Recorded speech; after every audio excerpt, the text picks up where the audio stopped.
یەکێتی نیشتیمانی کوردستان نوێ دەبێتەوە. چوارەمین کۆنگرە یەکێتی هەنگاونانە بۆ قۆناغێکی نوێ. کادران و هەڤاڵان یەکێتی ئەو دەخەنە ڕوو.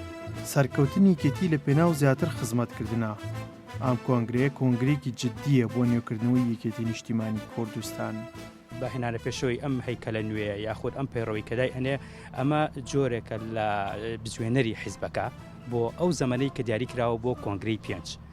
ئەمە یەکێکە لەو هەرە گرنگەکان. دووەمیشان هەیکەلە ئەگۆڕە یەکێتی.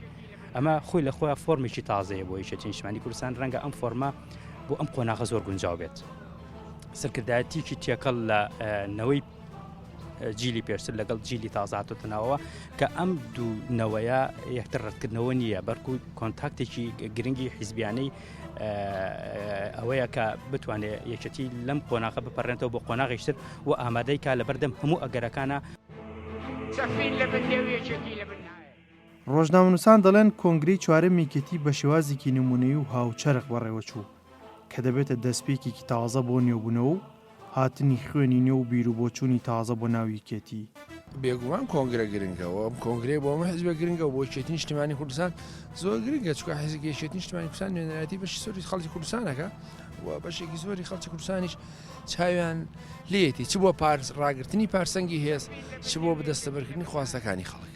جۆرێکی مۆدێرن بێ کە بتوانێت خزمەت بە کۆی پرۆسەکە بکە و نوێبوونەوەیە ئەبێ لە پرسی ئازادی بێ، پرسی دیموکراسی بێ، لە پرسی ژن بێ، لە پرسی خزمەت گوزاریەکان و لە پرسی داواکاریەکانی خەڵک بێ، لە پرسی پارچەکانی تری کوردستان بێ.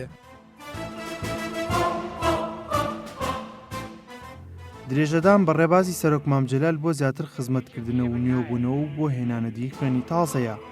بەم کۆنگرەیەش یەکێتی نیشتیمانی کوردستان لە خەباتی خۆی لە نەسرەوت تا سەرکەوتن بەردەوام دەبێت. ئەحمەد ئیسماعیل گەلی، کوردستان، سلێمانی.